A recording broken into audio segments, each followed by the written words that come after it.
Welcome to the final Capitano, where football is our life, and you have to be prepared to die for those 3 points.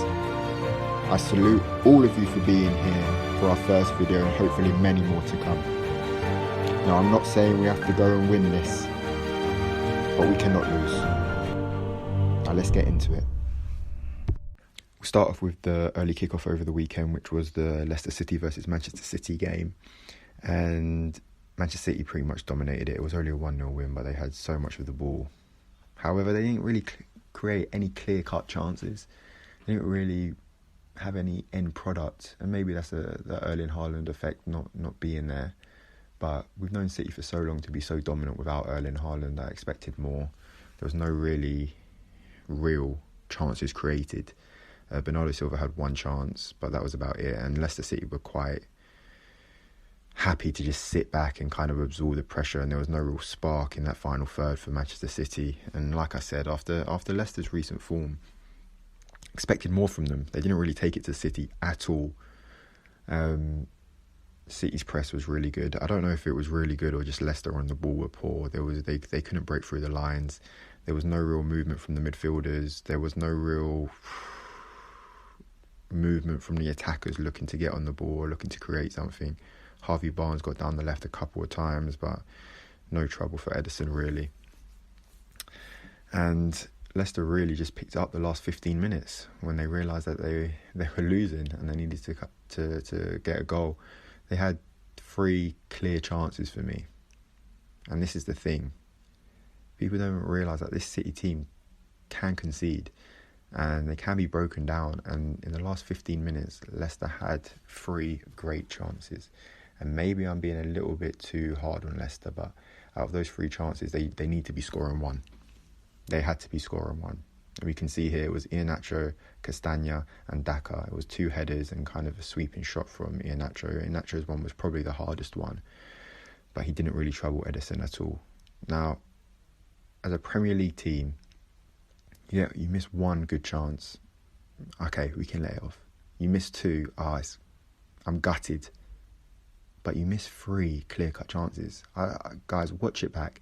But am I being harsh in saying they need to score at least one of those? One of those need to go in, and they just lacked any quality in the penalty area. They should have started earlier though. 15 minutes is not enough to come back. At the end of the day, as we can see here, it was 1 bit of quality. 1 piece of quality from a quality player wins those games. And Kevin De Bruyne, what a free kick. And he was quiet for a lot of the game as well. But it just takes that one moment.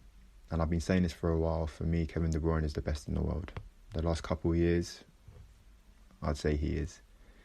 He's a complete player. And a lot of the time people will say complete player and you think he can pass, he can shoot, box to box, defend, attack. I'm talking about in his brain, in his mind. His football IQ is so high. And also his mentality is so good. And people forget that. People don't see that because they're watching the ball the whole time. But if you watch him off the ball, he picks up little pockets of space. He knows where his team is. He leaves pockets of space for his teammates. It's not always about going into these spaces. Someone needs to leave the space. He'll move out of a space to create a space. We've seen it time and time this season, that overlap he does. Round the right wing or right back, they lay it off to him and he whips it in and Erling Haaland's on the end of it. The guy's different gravy when it comes to this sport. And here we go. Listen, let me tell you something about this league. Everyone is hating on Arsenal, and I get it. The Arsenal fans,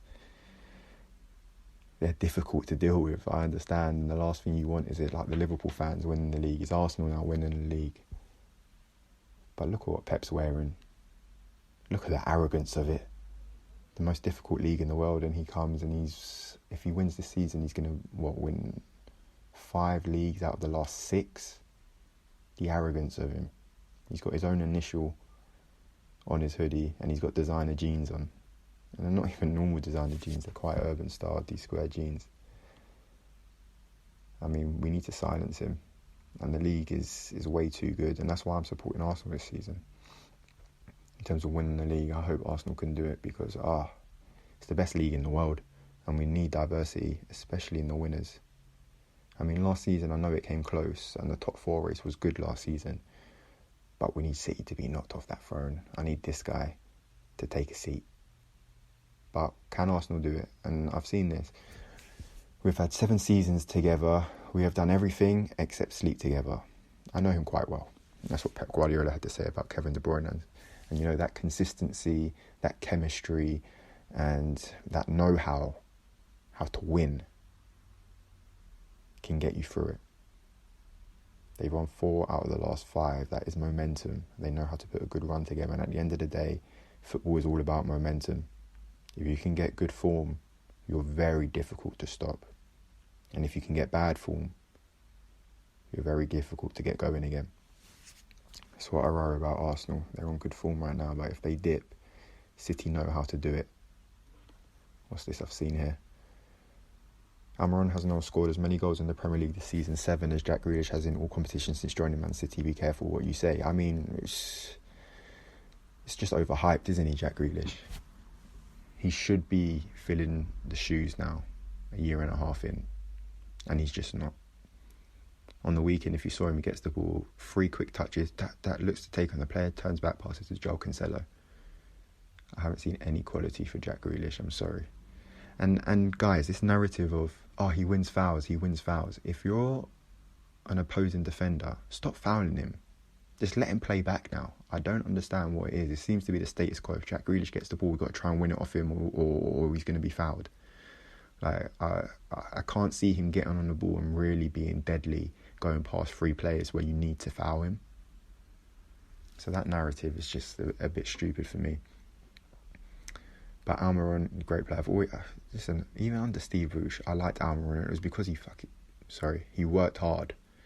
He worked hard for the team, and he used to work. So I'm glad he's getting what he deserves. But we need these boys.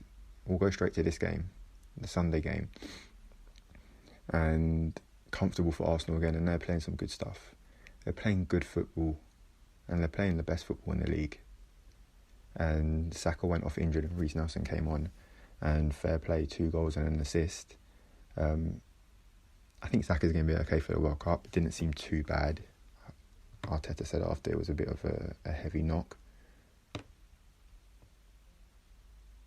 But Reece Nelson coming through with the points. And this guy is not at De Bruyne's level, but he is up there. He is up there in terms of IQ, technical ability, the way the game should be played. He knows how it should be played. He's such a technical player and he's so good. And he is underrated. Even in this Arsenal team, he's underrated. People are talking about Jesus, they're talking about Xhaka, they're talking about Saka, Saliba. I just feel like, guys, he's up there. He's up there. And he could be that player, kind of like De Bruyne for Arsenal, with the quality to help them win this league. This was a nice touch. This was a nice touch by Arsenal for Pablo Mari, who got stabbed and underwent surgery. But yeah, I just want to go back to this, of the Pep quote about Kevin De Bruyne. The team have done it so often, they know each other so well, but they're still evolving. They evolve every season. But we can't see this again. We can't see this again. And it's good for the league. It's competitive. It makes us the best in the world. We need change. We need every team competing. Look at this. From 2008-2009. This is the league winners. Manchester United, Chelsea, Manchester United, Manchester City, Manchester United, Manchester City, Chelsea, Leicester, Chelsea, Manchester City, Manchester City, Liverpool, Manchester City, Manchester City will be again, and then if this season, Manchester City. Over the last, 12, 13 years, the league has been so diverse in its winners. Look at that. If you compare these to the top other 5 leagues, man, there's a reason why we're the best in the world.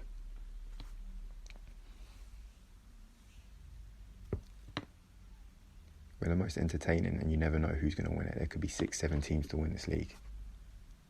And that's why I want Arsenal to do it. Speaking about entertaining and good for the league, though, I mean, just quickly, this was a incident with Anthony with the spin last week. When I initially heard about it, I thought, he's taking the mickey, what's he doing? But then I saw it and I just thought, do you know what? It's entertainment, it's flair. The guy's got balls, you know, and that's what football's about. Entertainment, balls, arrogance, fun. And listen, the last thing I want him to do in that position is receive the ball, turn back and play a 10-yard pass to the centre midfielder or play back to his full-back, you know? Because that's what most players are doing. He done a spin. He tried a through ball, didn't come off. But you know what? If that's Ronaldinho, if that's Robinho, if that's Cristiano Ronaldo, we're laughing, we're clapping, and we're saying, "Wow." If that's Neymar Jr., and I know Anthony's not on that level, but give the guy a break. He's playing in a cold Manchester on a Thursday night. Manchester United fans watching Europa League football, playing against Sheriff. Let him do a spin. Okay, guys, that's the first part of the show. We want to break it up a little bit here, and every week we're going to be doing a song about a topic or a player or a rule or a game or, you know, whatever. And this week, randomly picked was Willy Caballero, Southampton goalkeeper. So, hope you enjoy this segment of the show. A Willy, a Willy, a Willy, a Willy, a Willy, a Willy, a Caballero. A Willy, a Willy, a Willy, a Willy, a Willy, a Willy, a Caballero. Willy has big hands. He waves them to the fans. Watch how Willy saves his penalty. 41 years old, aging like fine wine from the fields of Argentine. Watch how Willy saves this penalty. Oh, oh, oh, oh, it's Willy Caballero. What is he? He's our penalty hero. Let's go. A Willy, a Willy, a Willy, a Willy, a Willy, a Willy, a Caballero. A Willy, a Willy, a Willy, a Willy, a Willy, a Willy, a Caballero. Never won in Spain. Another fan sing his name. Watch how Willy saves his penalty. He's 6'1", he's thick and he's bald. His chin is where all the hairs are stored. He's a work of art. Oh, oh, oh, oh, it's Willy Caballero. What is he? He's our penalty hero. Freestyle time.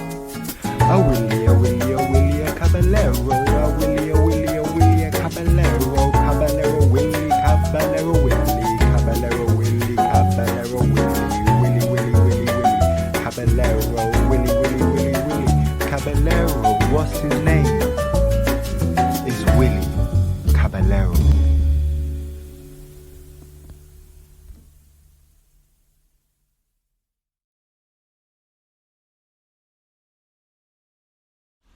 And that was the final Capitano with the Willy Caballero song. You know, hope you enjoyed that segment, guys. We take risks. We take risks on this channel when we go for it. I'm not a singer, but guess what? I sing when I have to sing. And I do it for the fans. So there we go. Let's get back to it anyway. This weekend's fixtures, Premier League all together. Let's just run through them quickly. City, Leicester 1-0. We got that. Tottenham battle back and win 3-2 against Bournemouth after going 2-0 down. Spurs are Spurs, you know. I know they pulled it off at the end, but they haven't looked too impressive. They struggled in the Champions League against a group where they should be sailing through. They got a big game midweek that they have to win to get through into the knockout stages. But yeah, I see a top four battle for them this season again. I see them slipping out of the position they're in now and fighting for that fourth spot. Next, Crystal Palace, Southampton, 1-0, Crystal Palace. I mean, it's been a tough start for Crystal Palace, you know, this season. They've looked good, and they've had to play some big teams. Who have they played? They've played Chelsea, Arsenal, Liverpool, Manchester City. And those are the top 4 I can think of right now, the big ones. And, you know, they've had those tests and they're playing some good stuff. And if you look at the lineups from Vieira, and especially how they set out in the first half of that game against Southampton, very attacking, and the Palace fans love it, and you can tell. Saying that though, Southampton, they miss some sitters. And in the position that they're in, when you miss chances like that, that can be regrettable if you look back at it. And Che Adams did miss a couple good chances. Similar to the Leicester situation, when you get as many good chances as you have to put one away. And they will be gutted, especially with their second half performance, that they lost that game 1-0. Fulham-Everton 0-0. I mean, they say the perfect game of football is 0-0. So there you have it, 0-0. Newcastle-Villa, Newcastle win 4-0. Eddie Howe proving he's a top coach. And a lot of that hasn't changed since his days at Bournemouth. He's always been a top coach in my opinion. And it's great to see English coaches, definitely a future English manager, right? I mean, he probably believes he's got a lot to prove at club level. And I agree, he does. But definitely will be an England manager at one point, you know. And I'll tell you what, hats off to him as well, because that team, a lot of the players were players under Steve Bruce, you know, and he sprinkled in a couple of top players in certain areas that they really needed. You get that. But I mean, that front three is pretty much a Steve Bruce team, right? Joelinton, Callum Wilson, Almiron. It was the same front three under Steve Bruce, so fair play to Eddie Howe on that one. Brighton battering Chelsea 4-1. Listen, Potter is a good coach, but I never thought that was going to go well at Chelsea, and I still don't think it's going to go well. Maybe because it is Chelsea, and we know how Chelsea are, and I know it's a new era, but it is Chelsea, and there's no excuses for bad form there. And he went on bad form with Brighton even last season. I think they went 8-9 games without a goal or something. It was something crazy like that. So I do worry for him there. I do worry. Brentford Wolves 1-1, and ladies and gentlemen, Diego Costa is back in the Premier League. He's back with a headbutt and a red card. And you know what? I actually feel that fight and that hunger that he brings to a side, even being a striker, showing hunger and aggressiveness. I actually think that's going to help Wolves this season. Just not for the next 3 games, because he won't be involved. Man United versus West Ham was the late game yesterday, and it was a 1-0 win for United, but I smell an inconsistent season for them. And like we said, football's all about momentum, and if they can't get a good run of form going, it's going to be very difficult. And by run of form, I don't just mean scraping through games, you know. You can't just scrape 1-0s or draws, 0-0s and 1-1s. Like, you need to have some rhythm, some flow where you're winning games. Maybe not comfortably, but close to comfortably. And I don't see that in United this season. West Ham have struggled. It just goes to show, is European football taking a toll on them? They're 13th in the table right now. Again, I do believe they've had some tough games. They played United, Liverpool, Spurs, City, and Chelsea they've played. So those are tough games for your first, 12, 13 games. But that European nights, they take the toll. They don't get a whole week to train anymore. They're on a flight to some random Eastern European city, you know? And then they're back for a Sunday game. It is difficult. But David Moyes is a top coach, and he'll get them through it. And the big shocker for me over the weekend, was Liverpool losing 2-1 to Leeds. And I'm glad for Jesse Marsch, because I do like Jesse Marsch. I don't know if you've seen his halftime team talk when he was at Salzburg and he was actually playing against Liverpool. It was like half German, half English. How do you say that? Jinglish. It was Jinglish. But if you haven't seen it, go and check it out on YouTube. It's a great halftime team talk from him. And I do like him. And he's on the edge. He's on the edge, and he could be getting the sack. And he needed this. This was huge for him. But what have we got here? When are we going to accept that Sadio Mane carried Liverpool and not Mohamed Salah? Yeah, I'm not sure about that one. I'm not sure about that. Like, let's be honest. Mane's form wasn't great last season. He was kind of coming out of the picture as well. Don't get me wrong, I'm sure if Liverpool could take him back now, they'd take him back. But I think it's a bit low to just stick everything on the fact that they don't have Sadio Mane in the squad anymore. And it's a bit of a cop-out. But let me tell you something about this guy. This is a great achievement that he's lost the game at Anfield finally, Van Dijk. And people are slagging him off and saying, oh, he was never a top centre-back. He wasn't good enough. It was all hype. He was around a good team. Let me tell you, he's a great centre-back. Okay? He's got every attribute. But you know what's letting him down? It's his head. He's the sort of guy, his ego's got to him. I really believe that. His head's got big. He thinks he's unstoppable. And it just backfires. His positioning recently has been shocking. And we've all seen it. I mean, for the second goal as well, it was terrible defending. He needs to shut that down. Why is he not shutting that down? It's just a mentality thing where he thinks nothing can beat him and it's all going to go his way. It's not. And he needs to get back to where he was a couple of years ago.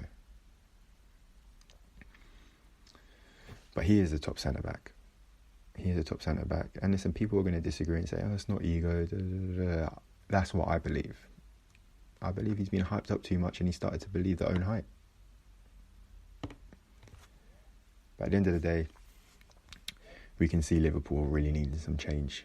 They need transition, in my opinion. Look at Man City's team. It changes all the time. I can't think of the same players that were there 3 years ago starting regularly. Whereas look at Liverpool. Henderson's still in the team. Salah's still in the team. They're relying still on Firmino, Fabinho, Robertson, Trent, Van Dijk, Alisson, and I get it, Alisson, Van Dijk, top players, Salah, top players. But it just doesn't seem to be any kind of freshness. And then you can put Thiago in there, you can put Diaz in there, Nunes, but they just haven't performed. If Klopp stays with Liverpool, they will get back to where they are. I have no doubt. And I'm not the biggest fan of Jurgen Klopp, but he's a top coach, and I would love to play under him. I would love to play under someone like Jurgen Klopp. But anyway, guys, we're going to finish off there. The first video of the last Capitano. I hope you enjoyed it. And I hope you'll be back for more. But if you don't, that's fine. We get it. But I do hope you're back. I hope you're back and I hope you enjoyed it. And hopefully the videos will get better quality. So thank you, guys. And remember, you gotta die for those 3 points. You gotta die for those 3